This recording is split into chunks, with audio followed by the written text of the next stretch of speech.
Welcome to my blog.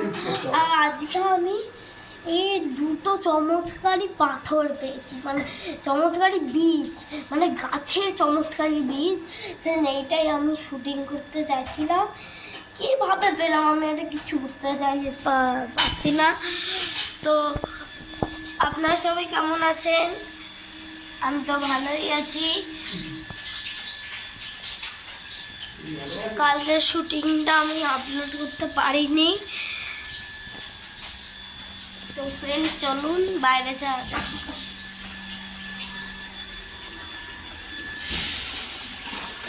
Friends আমরা বাইরে চলে এসেছি, আর বাইরেতেই মণিগুলো চমকায়, মানে পুরো একটা ডিস্কো পাথর। এইটা মনে হচ্ছে কোনো সাধারণ পাথর, এইটা কোনো অসাধারণ পাথর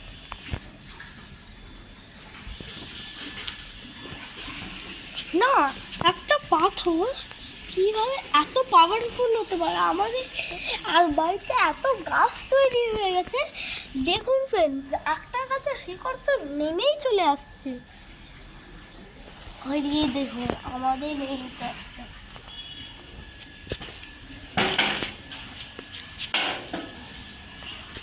এই দেখুন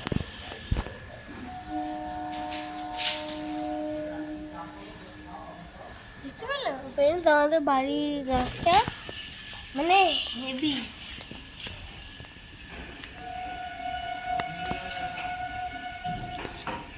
কিন্তু কাজকর্ম অকর্ম। তো ফ্রেন্ডস এইটা হলো আমাদের পুরো পাড়া। দেখুন দেখুন এই সাইড থেকে দেখা, আমি হয়তো লাস্ট নিয়ে আসছি। এইটা পুরো আমাদের পাড়া, এইটা পুরো আমাদের পাড়া, আর এই দিকটা হলো আমাদের পাড়ার গেট। এইটা হলো আমাদের পাড়ার গেট।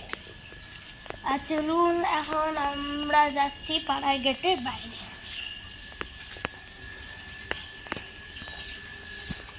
এই জাদুই বীজটা আমাদেরকে রক্ষা করবে, কারণ এইটা লেখা আছে রক্ষা বীজ। ফ্রেন্ডস আমি এখন আমাদের পাড়ার মাথায় চলে এসেছি। এইটা হলো আমাদের পুরো পাড়ার মাথা। চলো এখন আমার গাড়ি ঢোকা যাক। দেখলেন কোনো গাড়ি ফাড়ি এলো, কিন্তু গাড়ি অনেক ক্ষেত্রে, কিন্তু আমাকে পার করে গেছে, রক্ষা করেছে আমার এই বীজটা, রক্ষা বীজ হেবে। কিন্তু এই পাথরটা খুব শক্তিশালী। ঠিক আছে ফ্রেন্ডস, আজকের মতো এই ভিডিওটা এই অবধি স্টপ হলো। আশা করি আপনারা লাইক করবেন, শেয়ার করবেন এবং সাবস্ক্রাইব সব করে দেবেন। কমেন্টও অনেকজন, যারা আমার এই ভিডিওটা কমেন্ট করবে তাদের সবার আমি রিপ্লাই দেবো। ঠিক আছে, বাই।